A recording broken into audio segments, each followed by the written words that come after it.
Los barcos de Nemi eran embarcaciones enormes, construidas por los romanos hace más de 2000 años, con pisos de mármol, mosaicos coloridos e incluso plomería para baños lujosos. A diferencia de los barcos típicos de su época, usados para transporte o batallas, estos eran verdaderos palacios flotantes. Pero los barcos de Nemi no eran solo proezas de ingeniería y lujo romano. Su historia es increíble.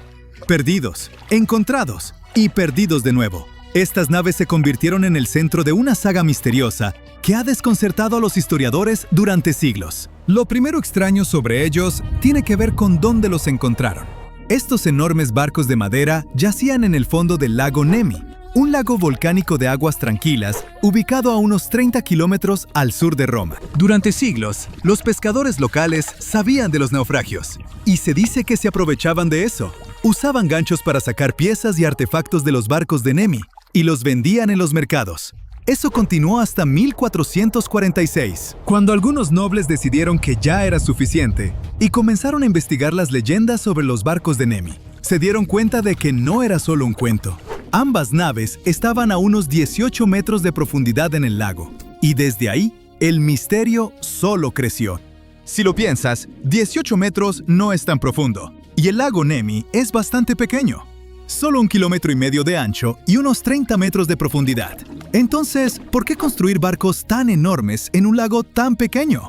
No tiene mucho sentido, especialmente cuando descubrimos quién los construyó. El emperador romano Calígula. Ya sabes, el conocido por ser uno de los líderes romanos más crueles e impredecibles. Pero algo en lo que casi todos coinciden era su gusto impecable por todo lo extravagante. Calígula gastaba dinero como loco. Se asume que agotó todo el tesoro imperial en un año, con festivales lujosos, banquetes y consintiendo animales. Sí, supuestamente alimentaba a su caballo favorito con avena mezclada con hojuelas de oro. En fin, amaba el exceso. Entonces, ¿por qué construyó 2 barcos enormes en un lago tan pequeño?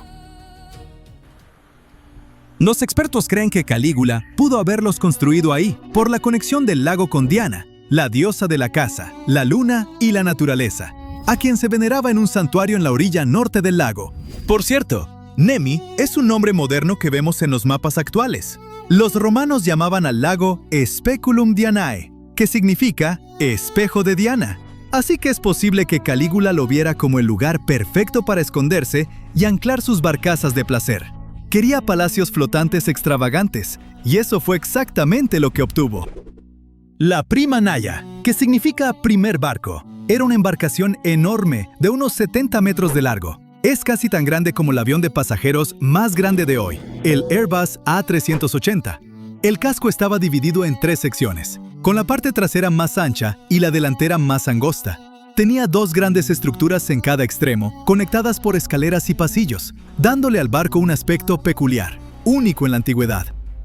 La segunda nave, o segundo barco, era aún más grande. Estaba en aguas más profundas y más lejos de la orilla, lo que dificultaba el acceso, pero también ayudó a preservarlo mejor. El barco medía 73 metros de largo y 24 de ancho, con una especie de edificio atrás y uno más pequeño al frente. Aunque las estructuras faltaban cuando descubrieron el barco, la disposición de las cubiertas dejaba claro que existieron. Estos barcos eran absolutamente increíbles. Fueron construidos con los mejores materiales. Mosaicos elaborados formaban los impresionantes pisos llenos de color, y el mármol de alta calidad añadía un toque de elegancia y lujo a los interiores. Los barcos también tenían 10 filas de remos, baños, galerías, salones e incluso jardines con viñedos y árboles frutales. Sí, jardines en un barco. Calígula claramente quería que fueran su propio paraíso privado. Se dice que hacía fiestas desenfrenadas a bordo, donde su mal comportamiento no tenía límites, incluyendo relaciones escandalosas con las esposas de sus generales y senadores. Estos barcos definitivamente fueron diseñados para impresionar, mostrando no solo la riqueza y el poder del emperador, sino también las increíbles habilidades técnicas de los ingenieros romanos.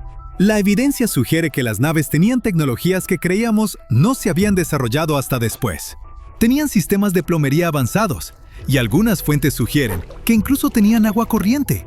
hay evidencia de tuberías de bronce y drenajes de plomo, lo cual es una locura para barcos del siglo I. Otra cosa es que las vigas de madera estaban cubiertas de plomo para alejar a las bromas, esos pequeños moluscos famosos por hacer túneles y digerir la madera. Pero los esfuerzos de los ingenieros fueron algo inútiles en este caso, ya que las bromas no viven en agua dulce. También hay una teoría de que uno de los barcos tenía una plataforma giratoria. Aún no sabemos su propósito exacto, pero pudo usarse para la presentación rotativa de una estatua, probablemente de Diana, o para entretenimiento, como invitados disfrutando su comida mientras giraban lentamente admirando la vista. ¿Quién sabe? Todos estos hallazgos han llevado a los expertos a creer que los barcos fueron construidos principalmente para recreación o rituales antiguos, o tal vez ambos. Básicamente, el verdadero propósito de los barcos de Nemi sigue siendo un misterio, porque no hay documentación histórica sólida al respecto. Ahora, aunque estos barcos eran maravillas tecnológicas, no duraron mucho. Solo estuvieron en uso alrededor de un año antes de que terminara el reinado de Calígula. Con el tiempo los barcos fueron dañados, llenados de piedras y hundidos en el fondo del lago Nemi. Esto nos trae de vuelta a la historia de su descubrimiento. En 1929, los líderes de Italia decidieron drenar el lago para rescatar los barcos. Así que bombearon unos 20 metros de agua. Tomó años sacarlos del lodo. Pero el segundo barco finalmente fue recuperado en 1932. Durante la excavación, los arqueólogos encontraron muchos artefactos valiosos de los naufragios. Poco a poco, enormes anclas, decoraciones de bronce y estatuas de mármol surgieron de las profundidades, junto con elegantes anillos para remos, juntas de bronce y tejas de cobre. El costo de estos barcos debió ser astronómico. Recuperar los recuerdos y artefactos de la época romana era muy importante entonces. Así que sacar los barcos del lago fue un gran triunfo para Italia. En 1936, decidieron construir un museo para exhibir los naufragios, pero su historia dio un giro trágico. Como probablemente sabes, esa fue una época muy afectada por conflictos globales, e Italia no fue la excepción. En 1944, un incendio estalló en el museo, destruyendo los barcos y todo el contenido arqueológico. Bueno, quizá nunca sepamos con certeza quién inició el fuego, pero sí sabemos que los barcos antiguos más grandes jamás descubiertos se perdieron en él. Solo sobrevivieron algunas piezas de bronce, unas maderas carbonizadas y otros artefactos guardados en Roma. Pero como el ave fénix, las naves resurgieron de las cenizas gracias a mucho trabajo de reconstrucción. Después de la restauración, el museo en Nemi fue reabierto en los años 50. Si alguna vez lo visitas, quizá puedas ver parte de un piso de mosaico verde y rojo de uno de los barcos que, curiosamente, se perdió en algún momento y se usó como mesa de centro en un departamento de Nueva York por más de 50 años. Con todos los giros trágicos en la historia de los barcos de Nemi, ¿quién sabe? Tal vez aún hay piezas de estos palacios flotantes escondidas en diferentes partes del mundo.